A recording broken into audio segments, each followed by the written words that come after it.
որ գործիքել են արդեն ճարել հանդես են եկել որոշ հարցերի անդրադարձել են, ես փորձել եմ այդ հարցերին չանդրադառնալ եւ անդրադառնալ որոշակի հարցերի, որոնք որ կարծում եմ հատուկ ուշադրության կարիք ունեն եւ ընդ որում այնպիսի հարցեր են, որ օրինակ վերաբերում է արարքների իրավական որակմանը եւ այս բաղակայում վերաբերում է 3 մեղադրյալներին, այսինքն այստեղ կոնկրետ այդ հարցերը շոշափվելու են, դրա համար խնդրում եմ սկզբի համար չզարմանալ, երբ որ սկսեմ Թամարա Պետրոսյանի մեղադրանքը վերլուծել, որովհետև խումբ է դիտարկված մի հոդվածով, պաշտոնքալիրքի լիազորությունների անցնել կամ չհրաշել, այդ առումով խումբ է դիտարկված եւ ես պետք է դատարանին փորձեմ այս մեղադրանքներով հիմնավորել, որ քրեական որակումները ակնհայտ սխալ են եւ ներկայացնում հետեւյալ։ Դրանից հետո իհարկե հետո արդեն կանդրադառնամ որոշակի ավելի գլոբալ հարցերի, որոնք քրեադատարական խախտումներ են եւ որոնք ինքնին հանգեցնում են ընդհանրապես բոլոր 3 մեղադրյալների արդարացման, ապօրինների անդրադարձության եւ այլն, բայց հիմա սկսեմ որպես տրամաբանական կապը պահենք մեղադրանքից։ Պատվժան դատարան, մեղադրանքի ինչու՞մ է կայանում կոնկրետ Արուսյակ Ալեքսանյանի, Թամարա Պետրոսյանի, որ երկուսով խմբի կազմում նախնական համաձայնությամբ պաշտոնական լիազորությունները անցում են։ Հիմա նաև այս նույն արարքը,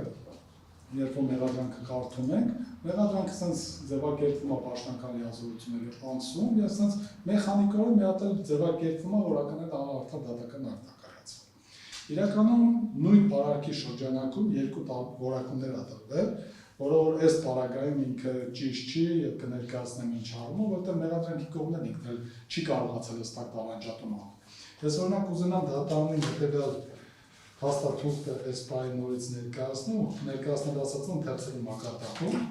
Ուրեմն տեսեք, երբ որ ի սկզբանե Արուսյակ Ալեքսանյանի մեղադրանքը ներկայացվեց 2022 թվականի հոկտեմբերի 17-ին, հետեւյալ հայտարարություն են կանել։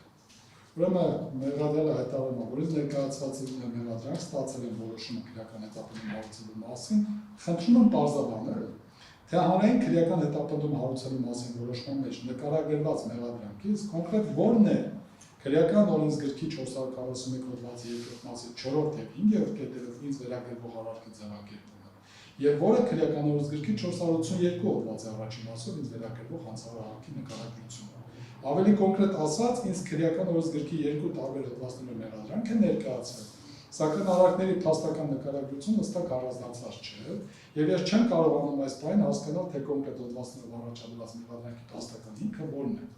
Մենք գիտենք, որ մեղադրյալին ի սկզբանե պետք է հստակ, առանց երկրորդի առանց եւ այլի, բարձրաբանել, թե ինչն է մեղադրվում։ Հիմա եթե այս մեղադրանքները առանձին լինեին, պետք է հստակ ձևակերպենք, չէ՞, օրինակ որն է պաշտոնական լիազորությունների անցման մեղադրանքի ձևակերպումը եւ որն է ակնհայտ անարդար դատական ակտ կայացնելու մեղադրանքի ձևակերպումը։ Սա չարվեց, մենք ցուցմունքով անդրադարձանք անմիջապես հետո, նորից քննիչին արդեն հաստատության ժամանակ նույն ձևակերպումները տվեցին, որ չեն հասկանում։ Քննիչը ինչ բարձրաբանեց, խնդրեցին, որ բարձրաբանի, առաջին հարցաքննության մեջ որպես մեղադրյալ ասում է հետևյալը. ձեզ ներկայացված մեղադրանքում հանգամանորեն նկարագրված է այս երկու հոդվածներով ձեզ վերագրվող արարքի ձևակերպումները եւ դրանց նկարագրությունները, իսկ դրանք պարզ չլինելու վերաբերյալ ձեր պնդումը խիստ սուբյեկտիվ է։ Քննիչն ասում ենք շատ լավ, մենք սուբյեկտիվ ենք, խնդրում ենք copy paste արեք այդ մեղադրանքից։ Այս մի հոդվածը որն է, ասես copy paste-ով էլեկտրիկ ասեք, այս է քո ձևակերպումը, այն մյուսը լեսա։ Համարենք մենք սուբյեկտիվ ենք։ Չի անում, ինչի՞ չի անում, չեն կարողանում պատվաժան դատել։ Հիմա որ կարդանք մեղադրանքը մի անգամ այս տրամաբանությունն ենք, տեսնենք որ ինքը չի տարանջատում, որովհետև իրենք մի հոդվածով կատարված հանցագործությունը փորձել են երկու հոդվածով որակում տալ, ու սա խառնել են, շփոթել են իրար։ Հեսա քիչ հետո կտեսնենք ոնց է ձևակերպումն տալի, որ Թամարա Պետրոսյանը համոժանգակել է, կատարել է անմիջական, չգիտեմ, որ արարքին, ինչին չեն կարողանում ոչ մի տարանջատում տալ։ Սա նախաբանի տեսքով դատարանին ասում է, որտեղ հիմա արդեն կոնկրետ անդրադառնալու են մեղադրանքները։ Եկեք փորձենք հասկանանք հետևյալը։ Ինչ են դրել պաշտոնական լիազորությունների անցում, որը կատարվել է մի խումբ անձնացողից եւ որը ազգուժությամբ առաջացել է այդ ծանր հետևը։ Հիմա մենք պետք է հասկանանք ընդհանրապես խումբ հասկացությունը այս մեղադրանքի բարակայում կա թե չկա։ Որպեսզի խումբ լինի պատվաժան դատման, պետք է լինեն համակատարողներ։ Բոլորս գիտենք, չէ՞։ Ես հատուկ օրենքից ձևակերպումները հանել են, որպեսզի չգիտեմ, օրինակ մեղադրանքի կողմը կուզենա անդրադառնալ փաստերին, ով կուզենա անդրադառնալ, մենք առարկայական իրավական քննարկում անենք, որ նորից սա ապացույցների դաշտ չեն, էլի, որ ասի մեկը այս ապացույցները այսպես են գնահատում, մյուսը ասի ես հակառակն եմ գնահատում, եկեք առարկայական դրան անդրադառնալ։ Հիմա օրինակ ես առնում, որ երբ որ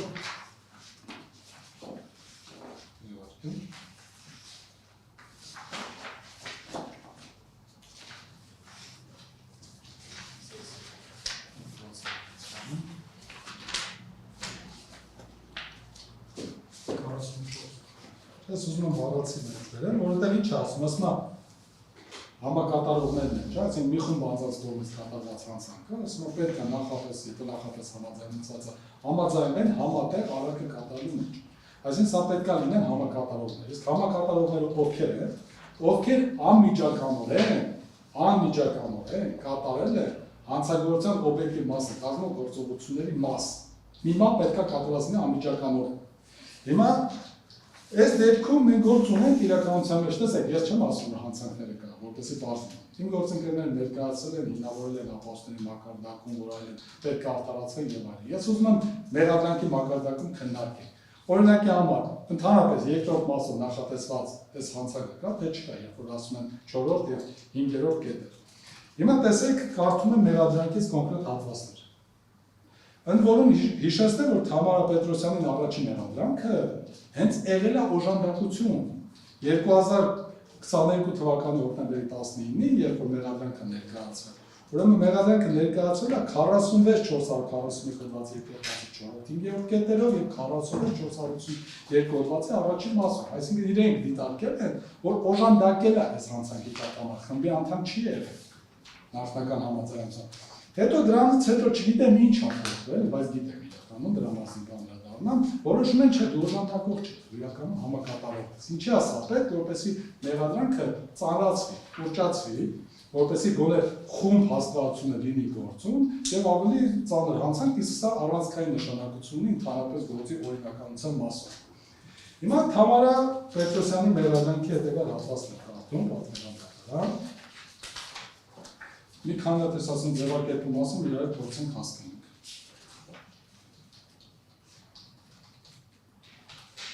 Ասում եմ Թամարա Պետրոսյանը տեղեկացած լինելով Արուսյակ Ալեքսանյանի եղբոր եւ նրա մտերիմ Էրիկ Ալեքսանյանի պաշտպանյալ Սերգեյ Գրիգորյանի հարաբերությունների մասին եւ այլն, որ Արուսյակ Ալեքսանյանը ցանկանում է Սերգեյ Գրիգորյանի օգտին ապօրինի գործողություններ կատարել, տեղեկացրեց դրա մասին եւ ակնհայտ անարդար դատական ակնկալելու միջոցով գնան կալանքից ազատելու մտադրության մասին, այսքանը տեղեկացած նախնական համաձայնության եկել Արուսյակ Ալեքսանյանի եւ Երևան քաղաքի հանրապետության դատարանի գրասենյակի ինքնություն չփոխված պարտնատարանձի հետ, ապա նրանց այդ խմբի կազմում դուրս է եկել իր լիազորությունների շրջանակից, որն ազգությամբ առաջացել է այլ ծանր հետևանք, ինչպես նաեւ խորհուրդները տեղեկատվություն տրամադրելու խոչընդոտները վերացնելու եղանակը օժանդակել է դատավոր Արուսյակ Ալեքսանյանի կողմից անարդար դատական կայացնել։ Հիմա որպեսզի անձը իր լիազորություններից դուրս գա, պետք է ունենա լիազորություններ։ Պետք է այս մեղադրանքում լինի, թե ընդհանրապես ինչ լիազորություններ ունի Սերգեյ Գրիգորյանի կալանքից ազատելու եւ ակնհայտ անարդար դատական արկայացնելու մասը։ Կա մեկը, որ ասենց առաջի հայացքից կարող ասի, որ դատավորի օգնական է, օրենքով սահմանված որևէ լիազորություն ունի, որպեսզի կալանքից ազատի։ Ամասակցան եզրափակի ջրուկների ժամանակ առաջին ընդհանրեն բացի օրենքով սահմանված դեպքերից, ուղղակի մի նկատառում, այլ դուք համակատարման մասին եք խոսում, 441 հոդվածի համատեքստում, բայց այս ձեր վերջի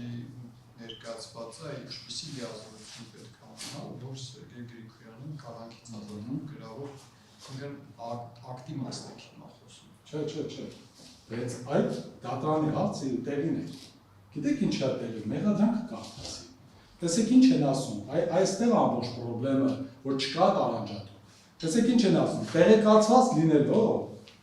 Արուսյակ Ալեքսանյանի եղբոր ընկերոջ եւ նրա մտերիմ փաստաբանների պալատի անդամ փաստաբան Էրիկ Ալեքսանյանի պաշտպան Սերգեյ Գրիգորյանի նկատմամբ կալանքը որպես խափամիջոց կիրառելու վերաբերյալ նույն դատարանի որոշման արկայության պայմաններում Արուսյակ Ալեքսանյանի կողմից Սերգեյ Գրիգորյանի օգտին ապօրինի գործողություններ կատարելու բութ ակնհայտ անարդար դատական ակտ կայացնելու միջոցով վերջինին կալանքից ազատելու մտադրության մասին այսքանը հասկացեք, չէ՞ որ ակնհայտ անարդար դատական ակտի մասին է։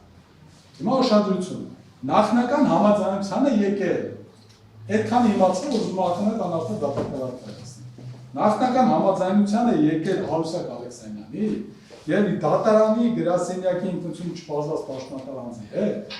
ապա նրանց հետ խմբի կազմում դուրս է եկել իր լիազորությունների շրջանակից, որն ազդեցությամբ առաջացել է այլ ծանր հետևանք,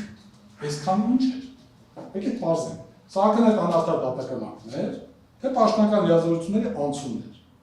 Այդ որ իմացա, որ ակնհայտ անարդար դատական ակտ ուզում կայացնի, նախնական համաձայնության եկավ ինչի համար, որ ինչ անի,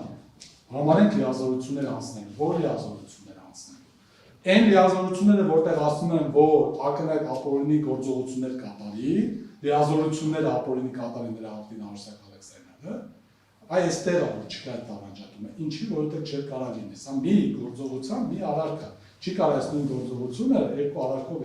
որակում ստանալ։ Բայց սա մի քիչ հետո ավելի խորն է գնալու։ Ես ասի նկարագրեցի այն հատվածը մեր ադրանքի, որտեղ են որ սովորության համաձայն մի հատ ընդհանուր տալիս են, հետո փորձում են մեկնաբանել իբր թե գործողությունները հեսա կմեկնաբանեն։ Ուրեմն տեսեք ինչ ասում։ Մեր ադրանքում գրված է, որ Արուսյակ Ալեքսանյանը դուրս է եկել արդարացան իրականացման իշխանական ուշադրություն, բացառիկ լիազորությունների շրջանակից։ Այս բացառիկ բառը կարևոր է, էլի։ Այսինքն մեղադրանքի կողմ ասում Արուսյակ Ալեքսանյանը որպես դատավոր բացառիկ լիազորություններ թողել արդարացան իրականացման։ Հիմա ուզում եմ հասկանալ, այդ բացառիկ լիազորությունների տրամաբանության մեջ դատավորի օգնականը այդ ինչ լիազորություն ունի, որ խմբի կազմում նախնական համաձայնությամբ պետք է անի։ Գիտեք ինչի, որտեղ էսա մի քիչ հետո էլ որ շարունակում են, տեսեք ինչ են ասում։ Մինչև այդ 2020 թվականի օգոստոսի 29-ին հանցավոր նպատակի արկայության մասին Արուսյակ Ալեքսանյանը հայտնել է նաև իր օգնական Թամարա Պետրոսյանին եւ վերջինիս դիմել այն իրագործելու այլ եղանակներ կամ մեխանիզմներ մշակելու խնդրանքով։ Շատ լավ, եկեք պայմանական ընդունենք, որ սա ճիշտ են գնել փաստերը։ Պայմանական ընդունում ենք, որ ճիշտ է։ Հիմա Արուսյակ Ալեքսանյանը ենթադրենք ուզում է իր լիազորություններից դուրս գա, գործողությունը դիմում է օգնականին, մեխանիզմներ ասում, օգնի մշակի։ Եվ օրինակ սա ինչի ակնհայտ օժանդակություն չէ, սա անվանդառնալու, այդ համակատարումը, հետևաբար խումբը, այսինքն անմիջականորեն հանցանք կատարելուն ուղղված ո՞ր գործողությունն է։ Սա է երևի այդ գործողությունը, որ Թամարա Պետրոսյանը խորհուրդ է տվել դիմել Գրիգորյանի նկատմամբ մտորած խափանջոց կալանքը վերափոխելու միջնորդությունը քննելու իրավասու դատավորին, որպեսզի վերջինս զեկուցարի ներկայացնի միջնորդությունը քննելուց հրաժարվելու մասին իրավական պատճառ հնարավորություն ստեղծելով իրենց կողմից հիշյալ միջնորդության քննարկման համար։ Որից սա նորմալ է, անմիջականորեն հանցանքի կատարման գործողությունը սա է, պաշտոնական լիազորությունների անցման։ Խորհուրդ է, չէ՞ տվել։ Բայց օժանդակությունը, որ սա բառացի գրած է, որ խորհուրդով եւ այլն, հեսա կանդրադառնա, միտքը տանում է նրան պատվաժան դատավորի Թամարա Պետրոսյանը հատուկ սուբյեկտ չի։ Այս հանցանքի համար, որպեսզի լինես համակատարող, միանշանակ պետք է լինես հատուկ սուբյեկտ։ Եթե դու հատուկ սուբյեկտ չես, օրինակ կարող կարգադիշների ծառայություն այդ դատարանի օրինակ որևէ աշխատակից, որ որևէ հարցում օրինակ այս նպատակի շրջանակում օգներ Արուսյակ Ալեքսանյանին խումբ լիներ։ Դու լիներ, որ ինքը ասին, դու ես խմբի անդամ ես, հենա գիտես, որ ինչ էր ուզում անել, միասին պայմանավորվեցիք, դու էլ ինչ-որ հարցում խորհուրդ տվեցիք, չգիտեմ, թուղթ բերեցիք եւ այլն։ Խումբեր լինելու, իհարկե ոչ ոք չէր ասի, որ խումբ է։ Նույն բaragայում չի կարող ասի Թամարա Պետրոսյանը մակարդակում, mēs նորից ենք շարունակում, այնքան այստեղ հրաշք ձևակերպումներ կան, որ ուղղակի չեն կարող սրանց չանդրադառնալ։ Թամարա Պետրոսյանը Արուսյակ Ալեքսանյանի 2022 թվականի սեպտեմբերի 2-ի հանձնարարությամբ Երևան քաղաքի ընդհանրավարության դատարանի մեկ այլ դատավորի կազմից դեռևս ինքնություն չպարզած անձին ուշադրություն։ Տեղեկություններ է ստացել, Թիվեսիչ քրեական վարորդով Սերգեյ Գրիգորյանի նկատմամբ կալանքը որպես խափամիջոց կիրառելու այն գրավոր փոխարինելու մասին ներկայացած միջոցառման ընթացքի դրա հավանական արդյունքների դատական ակտի հրապարակման վերաբերյալ ինչպես նաև քողարկված եղանակով ստացել է նշված անձի մասով դատան ներկայացած միջնորդությամբ այդ կապակցությամբ կայացված դատական ակտերի էլեկտրոնային տարբերակները, որոնք բերել ներբեռնել աշխատանքային համակարգում եւ ոչ տեղեկատվությունը փոխանցել է Արսակ Ալեքսանյանին։ Սա է պաշտոնական լիազորությունների անցումը։ Եթե սա օժանդակություն չի, ինք տեղեկատվություն տալով, խորհուրդներ տալով եւ այլն, այսինքն ինչ որ գնացը տեղեկատվությունը վերստրեց Արսակ Ալեքսանյանին, ուրեմն ինքը համակապարող, ուրեմն ինքը կոնկրետ է քանցակի օբյեկտի մասը կազմողությունը արել։ Ով կարող է բան ասել։ Շարունակում ենք։ Այստեղ մի հատ ընդհանրապես հրաշք ձևակերպում կա, սա չեմ կարող չասել։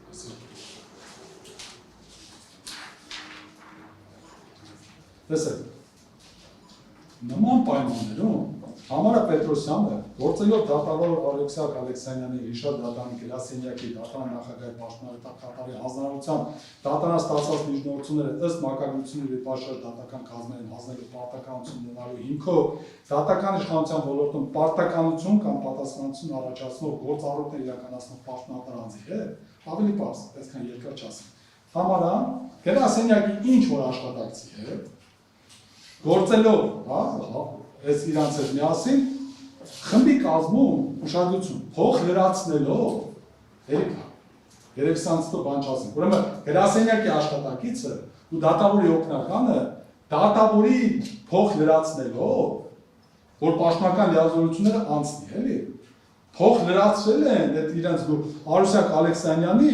ուշադրություն, Սերգեյ Գրիգորյանի կալանքը գրավոր փոխելու վերաբերյալ իշխանական լիազորությունները անցնելու եւ ակնհայտ անարդար դատական ակտ կայացնելու եղանակով որոշում կայացնելու ուղղված գործողությունները։ Ավելի պարզ։ Արուսակ Ալեքսանյանը որ լիազորությունները անցնի, ինչ են ուզում ասեն։ Ուզում են ասեն, որ դու Սերգեյ Գրիգորյանի խափամիջոցը փոխելու ուղղված քո լիազորությունները անցել ես, այդ գործողությունն է, չէ՞։ Եթե խափամիջոցը չկա, դատավորի բացառիկ լիազորությունը չկա։ Կարող է ազորությունների անցմանես մեղադրանքներին, չէ, այսինքն ամեն ինչ կապված է կոնկրետ խափամիջոցի քննարկման դատավորի արդարադատություն իրականացնելու բացառիկ լիազորության հետ։ Ընդ որում հետևից էլ ակնհայտ անարդար դատական ակտ են ասում։ Մի sense գնդակով երկու նապաստակին ուզում են խփել, էլի ասում է լիազորությունները անցնելու եւ ակնհայտ անարդար դատական ակտ կայացնելու եղանակով որոշում կայացնելու ուղղված գործողություններ։ Հետ են կետ, փող լրացնելով օգնական ու գրասենյակի աշխատակիցը, դատավորի գործողությունը փոխել ասում, պաշտոնական լիազորությունների մակարդակ։ Ու այսքանից հետո, սակայն համահասկարդում մակագրությունը տեղի չունեցի եւ այլն եւ այլն։ Հիմա նորից sense ամփոփելով մի հատ գալիս են ինչ-որ կետի, ասում են, քանի որ վերամակագրվել Արմեն Շիրյանի, խմբի կազմում դուրս գալով իրենց լիազորությունների շրջանակից միջնորդությունը սեպտեմբերի 17-ից սեպտեմբերի 25-ը ժամանակահատվածում չեն փոխանցել դատավոր Շիրյանին ուշադրություն։ Փոխարենը դատավոր Արուսակ Ալեքսանյանը ստանձնել է ներկայացած միջնորդության քննությունը։ Հետ են գնում Համարա Պետրոսյանը։ Այդ իրենց լիազորությունների շրջանակից դուրս գալով, որ լիազորության շրջանակից դուրս եկել, որ դատավորը ստանձնել է այս միջնորդության քննարկումը, հենց Համարա Պետրոսյանը գալու է ասել հանգած դատավոր, իմ ղեկավար դատավոր չստանձնեց, ինչ պետք է անել։ Ասենք դատավորը որոշել է, որ ստանձնել է, համարենք պայմանական լիազորությունները անցել է, ու ստանձնել է։ Համարա Պետրոսյանի լիազորությունները անցնելուց որն է։ Ինչ արեց։ Փող լրացեց, որ գործողության փող լրացեց, բառեր կարանք, այսպես գրենք, շփոթենք, ու ասենք ծավալու մեղադրանք լինի, խճճենք, ու ասենք դա դերևի չեն հասկանա ինչ է։ Բայց ոնց կարելի է բերել փող լրացում բառը օգնականին դնել, ու ասենք, որ դու դատավորի գործողություն, չեմ ասում, դատավորի գործողությունը թուղթ է թերթել։ Դատավորի որպես արդարադատություն իրականացնելու բացառիկ լիազորություն ունեցող սուբյեկտի պաշտոնական լիազորությունները փող լրացրել, լուրջ։ Հիմա այսքանից ելնելով պատրաստում են։ Երբ որ մեղադրանքը հետո վերում են ձևակերպում են, ասում Թամար Էդուարդ Պողոսյան վերսագրվում է քրեական օրենսգրքի 441 հոդվածի երկրորդ մասի 4-5 կետերը նախատեսված ակտ։ Այսինքն խմբի կազմում համակատար։ Հիմա կարա համակատարող լինի, եկեք փորձենք օժանդակողը տեսնենք, թե օրենքը ինչա ասում օժանդակողի վերաբերյալ։ Ընդհանրապես հանցակիցների տեսակները բոլորս գիտենք, չէ՞։ Որպեսզի այնպես չլինի, որ ուղղակի ասում, տեսեք, կատարող է համարվում այն անձը, որն անմիջականորեն կատարել է հանցանքը անմիջականորեն։ Այս դեպքում, եթե ընդունենք մեղադրանքի ձևակերպումը, անմիջականորեն հանցանքը պետք է կատարեցնի Արուսակ Ալեքսանյանը։ Կամ դրա կատարումը մասնակցել է այլ անձի համակատարողի հետ համատեղ։ Հիմա կարա համակատարող լինի, չի կարա, հետևաբար կատարող չի։ Եթե կատարող չի, խումբ չի կարա լինի, նախնական համաձայնության լինի, ոչ նախնական համաձայնության լինի։ Հիմա օժանդակողը համարվում այն անձը, որը հանցագործության նպաստել է, խորհուրդներով հետ ենք երթում, ասում է խորհուրդ հատվել դիմել Արմեն Շիրյանի կազմի, SSS հանգամանքներ, որ ինքը դիմում գրի հրաժարվի եւ այլն։ Խորհուրդներով, տեղեկություններ կամ միջոցներ, գործիքներ տրամադրելով կամ խոչընդոտները վերացնելով։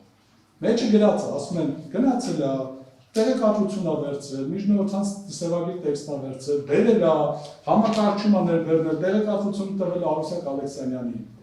Երևի սա չենք տեսնում, եք ասեմ, մեղադրանքի կողմը չի տեսնում, օրինակ սա օժանդակության կոնկրետ ձևակերպումներն է տված։ Ավելին ասեմ, իմ ասածը, օժանդակող է համարվում նաև այն անձը, որը հատուկ սուբյեկտի դրդմամբ կատարել է հատուկ սուբյեկտով հանցագործության օբյեկտի կողմը, որի սուբյեկտը ինքը չի համարվում։ Սա հատուկ սուբյեկտով կատարելու արարք։ Ասում են, որ հատուկ սուբյեկտը Արուսակ Ալեքսանյանը հանձնարարել է, որ ինչ-որ գործողություններ անի։ Հատուկ սուբյեկտի դրդմամբ, այսինքն հանձնարարության կատարել է հատուկ սուբյեկտով հանցագործության օբյեկտի կողմը,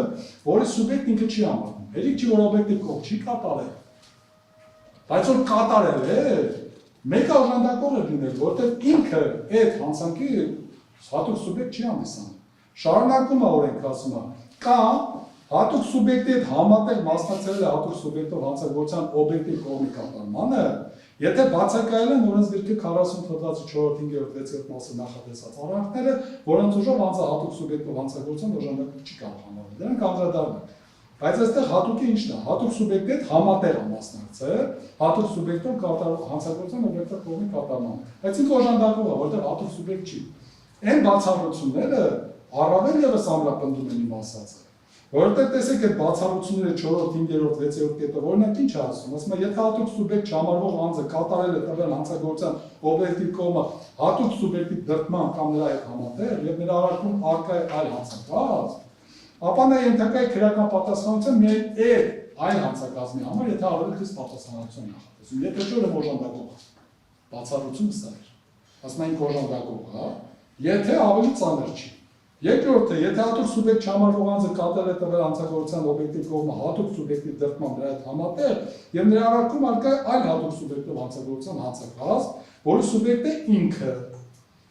ապա նա ենթակա է քրեական պատասխանատվության միայն որպես այդ հանցագործության կատարել։ Այսինքն այն որ ինքը պաշտոնատար անձ է, հանրային ծառայողի մակարդակում, էլի, դա չի նշանակում է, որ օրինակ ով պաշտոնա զբաղեցնում, ուրեմն այս հանցագործության համակատարող ինքը հատուկ սուբյեկտ է ինչ-որ այլ բաների համար։ Հիմա պետք է մեղադրանքի կողմը պարզել տեսնել Թամարա Պետրոսյանի այս գործողությունները կարող է այլ իր հատուկ սուբյեկտին բնորոշ հանցակազմի կազմի, թե չէ։ Եթե կլինի, ուրեմն օժանդակողը չէ կարող լինել, նրան պետք է անել։ Եթե չէ, ուրեմն օժանդակող։ Հիմա ինչ է բազում, պատվարժան դատարան։ Սկզբից երբ որ առաջին մեղադրանքը ներկայացնում են, ասում են դու օժանդակող ես։ Մանրամասն նկարագրում, նույն բանն է մեղադրանքը մեծ հաշվով։ Էլի գրում են խորհուրդներով, տեղեկատվություն տրամադրելով, SSS, սա նկարագրում են, գնահատում են որպես օժանդակ։ Չգիտեմ, նրանց այս փաստաթուղթ են վերցնում, ուրեմն տեսեք այս փաստաթուղթը։ Հենց մեղադրանքից անմիջապես հետո հարցում են անում, դակատական դեպարտամենտ, ասում են նա ասեք Թամարա Պետրոսյանն ինչ լիազորություններ ունի, պատասխանը կարդամ լսեք։ Ի պատասխան ձեր 2022 թվականի հոկտեմբերի 19-ի գրության տեղեկացնում եմ, որ Թամարա Պետրոսյանի որպես դատավորի օգնականի գործառույթային իրավունքների պարտականությունը սահմանող պաշտոնի անձնագիր կամ այլ իրավականակ արկա չէ։ Ավելի բարձր ասեմ, ոչ մեկ չգիտի ինչ իրավունքների պարտականություններ ունի, ինչ գործառույթներ ունի։ Ոչ մեկ չգիտի, չկա, պարտա լիազորություններ չունի, որից կարա անցնի։ Եթե մարդուն ասում են դու քո պաշտպանական լիազորություններ անցա, պետք է տանք շրջանակը, ասենք այս քո լիազորություններն է, դու սանից անցար, բայց անցար քո հատուկ սուբյեկտի լիազորությունները, դու չես կարա օգնական անցնես դատավորի լիազորություններ, էլ ես պարզ, Չես կարա դու օգնական ես, դու չես կարա դատավորի լիազորություն ասես, պարծավ։ Եթե կարա, խնդրում դատական ակտում գրվի, որ կարա օգնականը ասնի դատավորի լիազորությունները, ու իմանենք, որ ինքն է հանցագործության սուբյեկտ։ Դատավորի օգնականի պաշտոնը հայեցողական պաշտոն է, որը զբաղեցնող անձն իրեն վերապահված լիազորությունների շրջանակում կատարում է իր անմիջական ղեկավարի հանձնարարականները եւ պատասխանատվություն է կրում այդ հանձնարարականների համար։ Այսինքն ինքը հանդիսանում է ենթական դատավորի։ Դատավորի հանձնարարությունները պետք է կատարի։ Հիմա դատավորը հանձնարարել է օրինական բան, թե անօրինական բան։ Ինչ էլ հանձնարարել է, ինչ էլ արել է, օրինակ եթե անօրինական բանը ասել արել է, որի մեջ օրինակի համար խորհուրդներով ասում է այս արա, տեղեկատվություն ա բերում եւ դրանք բոլորը օժանդակության հատկանիշներ են, սա չի կարող կատարել կամ համակարգել։ Անցանք, կարծում եմ այս մասում մենք լիարժեք պատկերացրեցինք, որ Թամարա Պետրոսյանը սուբյեկտ չի, հետևաբար ինքը առավելագույնը կարող լինի այս հանցագործին օժանդակ։ Մի հոգու են գրել մեջը։ Ասում են, այդ մեկի հետ են խումբ, ինքն էլ է փոխլրացել։ Չգիտեն ով է, որ չգիտեն ով է, լիազորությունների ծավալներ չգիտեն ինչ է։ Ուրեմն դատարանի գրասենյակի աշխատակից, ով այդ աշխատակիցը, ինչ լիազորություններ ունի, եւ ընդհանրապես ոնց կարող է այդ գրասենյակի աշխատակիցը դատավորի լիազորությունները անցնելու հետ համակապարում անի։ Օրինակ, երբ որ դատավորը նստած իր աշխատասենյակում լիազորությունները անցնում է, sense ինչ-որ գործողություն է անում, այդ գրասենյակի աշխատակիցն էլ այդ օբյեկտիվ մասը կողմի մի մասն էլ ինքն է կատարում գրասենյակում նստած։ Ասում է Արուսակ Ալեքսանյանը, կաբինետում լիազորությունները տանցի դատավորի։ Ես էլ այնտեղ քո հետ միասին այդ նույն հոդվածով ինչ-որ լիազորություն տասնում, ո՞նց կարա դες բանել։ Այսինքն, եթե մենք նույն պատճառաբանությունները վերաբերում այդ աշխատակցին։ Այսինքն, այս պարագայում այդ երկու աշխատակիցները Թամարա Պետրոսյանը եւ գրասենյակի աշխատակից առավելագույն դեպքում կարող լինեն օժանդակող։ Սա նշանակում է, որ երկրորդ մասի 4-րդ կետը գոյություն չունի։ Պաշտոնական լիազորությունների անցումը։ Հիմա անդրադառնում ենք 5-րդ կետին բակվարժան դատարան։ Այս 5-րդ կետը բացարձակապես է ուղղակի 6-րդ անգամ խաղթարուցել չեն կարող, ոչ մեկս հասկանանք, եթե մեկը կհասկանա, ուղղակի կխնդրեմ պարզաբանել, էլի, որովհետև մեղադրանքի մեջ տեսեք ինչ է գրած։ Այս ձևակերպումները ուղղակի չգիտեմ, ոնց կարելի է դնել նման դատավորի մեղադրանքում եւ այլ եւ այլ։ Ուրեմն այլ ծանր հետևանք չէ, ազգուշությամբ առաջացել է այլ ծանր հետևանք։ Հիմա որպեսի գանք այդ հետևանքին, ինչ են ասում։ Վերենք Արուսակ Ալեքսանյանի մեղադրանքից կոնկրետ այդ հատվածը ընթերցեն, հասկանանք ես ոնց է լինում, էլի ես որ վերիչի ազգուշությունը մի հատ այլ ծանր հետևանք է։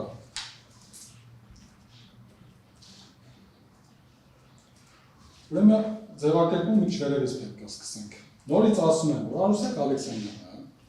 դատական օրենսգիրի սահմանության այս ինչ հոդվածների հիմքով արդարադատության որպես դատարան օրենքով նախատեսված այլ լիազորություններ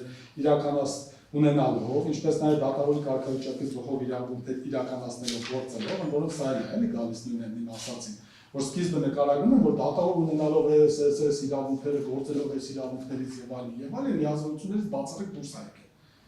Այս նույն իրավունքները չեն վերաբերում, որ դատավորի օգնականի, ոչ էլ գրասենյակի աշխատակցին, որ նա իրանք էլ դուրս կան սրանից։ Բայց այստեղ արդեն մյուս մասն ենք անդրադառնում։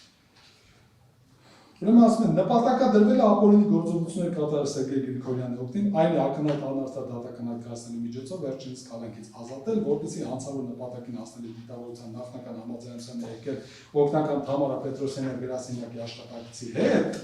ինչպես նաև Էրիկ Ալեքսանյանի օժանդակությամբ, Սահմանության այս ինչ հոդվածների օրենքի առջև հավասարության սկզբունքի դատական օրենսգրքի 10-րդ հոդվածի սահմանված օրենքի եւ դատարանի առջև բոլորի հավասարության սկզբունքի խախտմամբ պայմանավորված մեղադրել այդ ազնական բնույթի միջնորդավորված կապերի առկայությամբ ուստեղ ուշադրություն։ Դուրս է եկել իր արդարադատության իրականացման իշխանական բացառիկ լիազորությունների շրջանակից, նորից եկավ հաստատել, չէ՞, ինչից է դուրս եկել։ Արդարադատության իրականացնելու բացառիկ լիազորության շրջանակներից, որը որ չի կարող դատավորից բացի ոչ մեկ ունել։ Այս գրում են ու հիմա հետևանքը, ստորակ է, որն ազգուշությամբ առաջացել է այլ ծանր հետևանք։ Ինչպես նաև Թամարա Պետրոսյանի օժանդակությամբ կայացել է ակնհայտ անարդար դատական ակտը, կողմնակալը։ Այսինքն, ասում են այլ ծանր հետևանք կա։ Ես որ դու ակնական արդար դատական ակտա, չգիտեմ, լիազորություններից անցար, որտեղ դու քննեցիր եւ այլ, սա այլ ծանր հետևանք է։ Հիմա ուզում ենք այդ բացվածքում տեսնենք, թե ոնց են մեկնաբանել, թե որն է այլ ծանր հետևանքը, ու գալիս ենք տեսնում ենք ինչ-որ սենց, ինչ-որ ձևակերպումներ։ Տեսեք։ Ուրեմն ասում է, նույն ձևակերպումները բերում են Սերգեյ Գրիգորյանի նկատմամբ որպես կապամիջոց գալանք 2.5 միլիոն դրամի չափով գրավոր փոխանցելու մասին ակնային անարտադատական ակտ ակայացրել, բութ այդ կերպ, ինչպես նաև Սերգեյ Գրիգորյանի նկատմամբ որպես կապամիջոց կիրառված կալանքը գրավոր փոխարինելու նախորդ միջնորդությունները վարույթ ընդունելու մերժած դատավորի հասցեին արտադատության իրականացման կապակցությամբ անպարկեշտ եւ վիրավորական արտահայտություններ հնչեցնելով դատական իշխանության հեղինակազրկման ձևով էական վնասը պատճառել պետության օրինական շահերին, անզգուշությամբ առաջացնելով Սահմանության 162 հոդվածով ամրագրված արտադատության պատշաճ իրականացման խաթարման ձևով դրսևորված այլ ծանր հետևանք ու մեկնաբանումը այն է, քրեական դատավարության օրենսգրքի արտահայտված հոդվածի երկրորդ մասի պահանջների կատարումն ապահովելու համար այլընտրանքային խափանմիջոցի կիրառման անբավարար լինելու հանգամանքը դատավոր Շիրոյանի օրինական ուժում իշխմտած որոշումներով հաստատված լինելու պայմաններում մեղադար Սերգեյ Գրիգորյանի նկատմամբ կիրառել է նրա հետագա օրինական վարքագծի հավանականությունը կանխորոշելու համար խոչընդոտներ առաջացնող այլընտրանքային խափանմիջոց։ Երկար է ձևակերպումները։ Պետք է վերլուծելով գնալ, որ հանգած մեղադրանքի կողմը չմտածի, կարա ասենց ինչ-որ նախադասությունները լցնի, պաշտոնական փաստաթուղթ մեղադրանքի մեջ, գլխավոր դատախազի եւ նրա տեղակալի մակարդակով կազմված փաստաթղթերում բեր են դատանում, ասեն դե դատան։ Հիմա նորից իրարը վերլուծենք, բացաժան տանք։ Ուրեմն ասում են, այն որ ինքը ակնհայտ անարտադատական ակտ է կայացրել, տեսեք, արդեն այդ կերպ դատական ակտը կայացնելով ակնհայտ անարտադատական, այդ կերպ,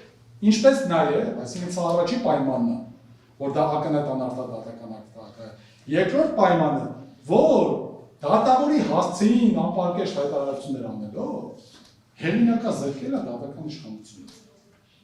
Հիմա լին առաջի մասը մոռանանք, սա հանցագործության օբյեկտիվ կողմի մասը, լիազորությունները անցնելու մասը, այդ անպարկեշտ արտահայտություն անելը։ Այսինքն կարա սենց լինի, որ քո լիազորությունների անցման օբյեկտիվ մասի մեջ, առաջի մասի մեջ չի մտնում սա օբյեկտիվ կողմի, բայց ամեն դեպքում, երբ որ դու սենց ինչ-որ հայտարարություն ես արել անպարկեշտ, սա հեղինակազրկել է։ Ոնց ենք սա բերում տեղավորում պաշտոնական լիազորությունների անցման մեջ։ Ուրեմն որպեսզի դու ասես, որ այդ անպարկեշտ հայտարարությունով հետևանքն է քո լիազորությունների չարաշահում, դու պետք է ասես, որ սա քո լիազորությունների անցման օբյեկտիվ կողմի դրսևորման ձևն է։ Եթե սա ձև չի, հանցագործության հետ կապ չունի, ինչ ուզում է ասած լինի։ Ոնց ենք սա բերում հետևանք դիտարկում։ Չի կարա սա ուղղակի հետևանք, սա ընդհանրապես այս մեղադրանքի մեջ չպետք է լինի, սա գրվել է նրա համար, որ ինչ ուռճացվի, ֆոն ստեղծվի։ Լուրջ որևէ մեկը չի հասկացել, որ դու եթե մեղադրանքի մեջ չես նկարագրել սա, դու չես ասում, որ սա հանցագործություն է, ոնց է սրա հետևանքը։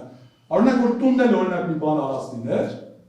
դա օրինակ տունն էլ նստած մեկը խոսալ էլ ինչ-որ sense հայտարարություն անել։ Բերելու ենք այս հոդվածի շարունակության մեջ գրելու ենք, ասենք բացի այս մի հատ խոսքի տանն ասենց բան քննարկել, խոսացել դատավորին հեղինակազրկել է, պաշտոնական լիազորությունների անցումը, որը հանգեցրել է էական վնասի։ Այսքան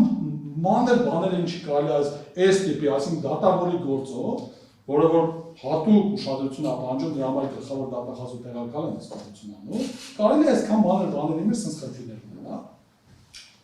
Հիմա պարզ է, չէ՞ որ այդ մասը պետք է հանենք։ Եթե սա հանում ենք, ինչ է մնում։ Մնում է, որ դու ակնհայտ անարտար դատական ակտ կայացնելով, այդ կերպ, ինչպես նաև հանեցիք, չէ՞, այդ կերպ շարունակություն նորից գարտել։ Եթե սա հանել ենք, այն ձևական մասը, ուրեմն այդ կերպ էական վնաս է պատճառել պետության օրինական շահերին։ Հələ կշարունակենք, թե ինչ է, էլի էդի ասում։ Այսինքն ասում է կայացել է ակնհայտ անարտար դատական ակտ, գիտեք մի քիչ դժվար է այս մասը խոսալ։ Ասում է լիազորությունները անցել ես, կայացել ես ակնհայտ անարտար դատական ակտ, այդ կերպ դատական ակտը կայացնելով էական վնաս է պատճառել պետության օրինական շահերին։ Հիմա հարց, ակնհայտ անարտար դատական ակտ կայացնելու մեջ այս նյութական մասը կա, էական վնաս պատճառել։ Բայց եթե իրանք կարծում են, որ լիազորությունները չարաշահական անցնելու արդյունքում ակնհայտ դատական ակտ է կայացել անարտար, որն է հետևանք այդ արարքի, ոնց են երկնատները, որակում տալիս։ Այսինքն դու ասում ես լիազորությունները անցում առանձին ակնհայտ դատական ակտ կայացնել, այդ առանձին ակնհայտ անարդար դատական ակտով վնասել ես պետության հեղինակությունը, այստեղ հետևանք չունես։ Ո՞ր է հետևանքը։ Այսինքն առաջի մասի հատկանիշը չկա։ Էական վնաս, պաշտպանական լիազորությունների անցման, էական վնաս չկա։ Եթե կա, խնդրում աղաչում եմ մեղադրողին, որպեսզի պատասխան ելույթում դա ցույց տասի, ոչ չկա։ Տեսա։ Տեսեք օրինակի համար։ Իսկ եթե կգտնի, որ այս անպարկեշտ հայտարարությունն է, իմանանք, որ այդպես են ասում, մենք էլ մեր հետագա բոլոր, չգիտեմ, փուլերում այս ամեն ինչ իմանանք, որ ոնց արի գնահատում։ Հիմա հարց նորից, դատարանին խնդրում եմ, այս իրավական հարցը բարձրացնում եմ։ Առանց սենյակում քննարկեք, տեսեք, ո՞րն է այդ էական վնասը։ Ուզում եք ավելին առաջ գնամ, եկեք պատկերացնենք սա լավ է էական վնասը։ Պատկերացնում ենք, որ ակնհայտ անարդար դատական ակտ կայացնելը, չգիտեմ, անպարկեշտ հայտարարությունները, որոնք որ իբր թե մաս են, բան էական վնաս է։ Հիմա շարունակություն տեսեք, ոնց են առաջի մասը, ասենց արհեստավարժորեն վերածում երկրորդ մասի 5-րդ կետին։ Շարունակություն են կարդում։ Էական վնաս են պատճառել օրինական շահերին, բուտ, ազգուշությամբ առաջացնելով, սահմանության այսինչ հոդվածի եւ այլն ձևով այլ ծանր հետևանք, սահմանության հոդվածի խախտման ձևով ծանր հետևանք է պատճառվել, այն է, ասում եմ չպետք է գրավ կիրառել, գրավ է կիրառել։ Այդ ազգուշությունն է։ Բայց իմանանք, որ ազգուշություն է, եթե իմանանք, որ ազգուշով է կիրառել այդ գրավը, ասենք, որ ընդհանրապես պաշտպանական լիազորություն անցու չկա, դա դիտավորություն է ասում։ Ընդեղ ասում է, որ միայն դիտավորյալ կերպով կարաս դա անել։ Ակնհայտ անարդար դատական ակտի համար միայն դիտավորություն կարող լինի։ Հիմա ասում են, որ դու Արուսյակ Ալեքսանյան դիտավորյալ, ամեն ինչ արել ես, բոլորին խառնել ես, որպեսզի գրավ կիրառես։ Սերգեյ Գրիգորյան նկատմամբ, որի չպետք է կիրառել։ Սա դիտավորությունը դրան է ուղղված, բոլոր գործողությունը դրան է ուղղված։ Հիմա ասում են, սա էական վնաս է, եւ այդ նույն բանը ազգուշությամբ առաջացել է ծանր հետևանք։ Կարա՞ք տես լինի։ Կարա նույն բանը ինքը եւ դիտավորություն եւ ազգուշություն։ Իհարկե չի կարող լինել։ Հիմա կամ պետք է կողմնորոշել, կամ ասեն ազգուշորեն է սարել, ընդհանրապես հանցանք չկա որտեղ դիտավորյալ է։ Կամ դիտավորյալ է սարել, ազգուշություն չի։ Չի կարող այդպես լինի, որ դատավորը ակնհայտ անարդար դատական ակտ կայացնի։ Կոնկրետ իմանա, որ դիտավորյալ անում է դա, ինչ որ բանի համար, այդ նույն բանը իր դիտավորության մեջ մտած լինի ազգուշություն։ Ազգուշությունը ինչ օրենք ասում, ասում է դա ինչ է։ Երկու ձևով չէ կատարվում, մեկը ինքնավստահությունն է, մեկը անփութությունն է։ Հիմա օրենքի ձևակերպումներին շատ պարզ գրած է, թե դրանք որոնք են։ Ուրեմն ասում է, հանցանքը համարվում է հանցավոր ինքնավստահության կատարված, եթե անձը նախատեսում է իր արարքի վտանգավոր հետևանքների առաջացման հնարավորությունը, սակայն առանց բավարար հիմքերի համոզված է լինում, որ դրանք կկանխվեն։ Այսինքն Արուսյակ Ալեքսանյանը ինքնավստահություն է դրսևորել, այսինքն նախատեսել է, որ իր ակնհայտ ապօրինի դատական ակտը գրավ հիմք չլինելու դեպքում գրավ կիրառել, ինքը հասկացել է, որ դա չկա։ Արել է դա, բայց ոնց ինքնավստահորեն մտածել է, չնայած որոշում ես կայացնում է, բայց մեկը գրավոր չի ազատվելու, հա, ինքնավստահորեն մտածել է, որ չի ազատվի։ Այս շահերն էլ օրինակի համար չեն խախտվի։ Թե հաջորդն է օրինակ անփութությունը։ Անփութությամբ կատարված է, եթե անձը չի նախատեսում իր արարքի վտանգավոր հետևանքների առաջացման հնարավորություն, թեև տվյալ իրադրությունը պարտավորել կարող է նախատեսել։ Ինչ Արուսյակ Ալեքսանյանը մեղադրանքի համաձայն չի նախատեսել, չի գիտակցել, որ ինքը կոպիտ ասած ապօրինի գրավով ազատվում է, բայց պարտավոր է գիտակցել, որ կետով ազգուշություն, էլի մենք իմանանք ինչ են ասում, ինչից պաշտպանվենք։ Հիմա ակնհայտ է, չէ՞, որ այստեղ ազգուշություն չկա։ Ոչ մեկ չի կարող այստեղ ասել, բայց այլ ծանր հետևանքի տակ մտցնելով, մենք անորոշ ձևակերպում տալով, փորձել ենք ծանրացնենք, որպեսզի ինքը լինի 4-ից 8 տարի ժամկետով ազատազրկում, այլ ոչ թե տուգան, այլ պատիժներ կամ գոնե 1-ից 4 տարի ազատազրկում։ Այսինքն լավ, ասենք ոնց որ 4-ից 8, ասենք կանդրադառնանք ինչի է արվել։ Սա շատ կարևոր նպատակով է արվել։ Մի քիչ առաջ գնալով կասեմ, սա արվել է, որպեսզի OՀՄ-ները արդարացնեն, այն որ գրել է ծանր առանձնապես ծանր հանցագործության հատկանիշներ կային, կա շարքի մասին, որ գրել էին դրանց ոչ մի բան չունեցան, բայց օրենքն էլ ասում է, որ դու մենակ կարաս, եթե ծանր առանձնապես ծանր հանցագործության հատկանիշներ կա, այն նրանց կատարածը բերես նոր հանցանքի համար, ձևակերպել են, որ գոնե պայմանները ապահովեն։ Դրան առանձին եմ անդրադառնում։ անդրադառնալու չեմ ուզում հիմնական ծանոթ։ Ինչ հիմնավորեցի։ Հիմնավորեցի, որ Արուսեփ Ալեքսանյանը, եթե անգամ պաշտոնական լիազորությունները անցել է, ապա չկա այստեղ երկրորդ մասի հատկանիշ խումբ եւ չկա այլ ծանր հետևանք։ Չնայած հիմնավորեցի, որ առաջի մասի հետևանքներ չկա, առանց հետևանքի ավարտը չկա։ Որովհետեւ էական վնասը իրենք դիտարկել են ակնհայտ համարտադրական ակտի մասով։ Բայց այս էլ է լիայատի։